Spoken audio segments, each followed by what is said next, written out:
Labuka. Taigi šiandien dieną pradedame su vieno lauko baigimu, o kitą pradėjimu. Šitose kadruose galite matyti, kaip žieminiai kviečiai yra nukentėję nuo didelio vėjo ir stipraus lietaus.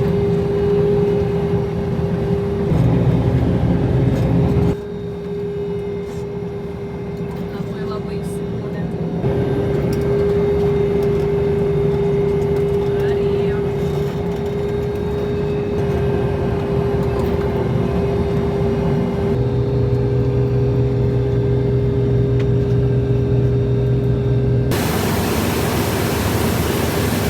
Matuojam drėgnumą.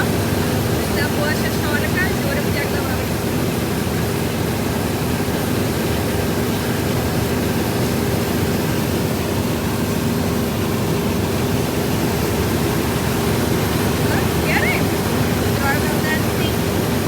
Čia po kiek laiko neveikimo švyturėliai vėl nusprendė veikti.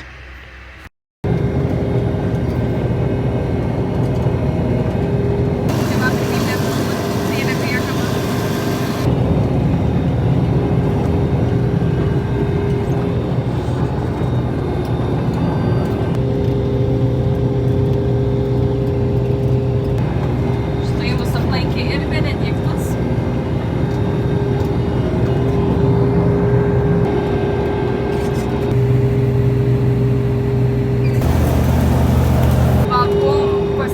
Akmenį tokį.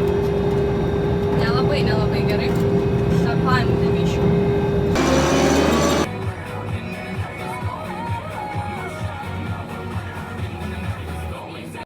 Taigi šios dienos drėgnumas rugpjūčio 2 dienos yra 14, vietomis pasitaiko ir 14,5. Ir mums dar liko kulti 17 hektarų žieminių kviečių, o toliau iš eilės eina vasariniai kviečiai.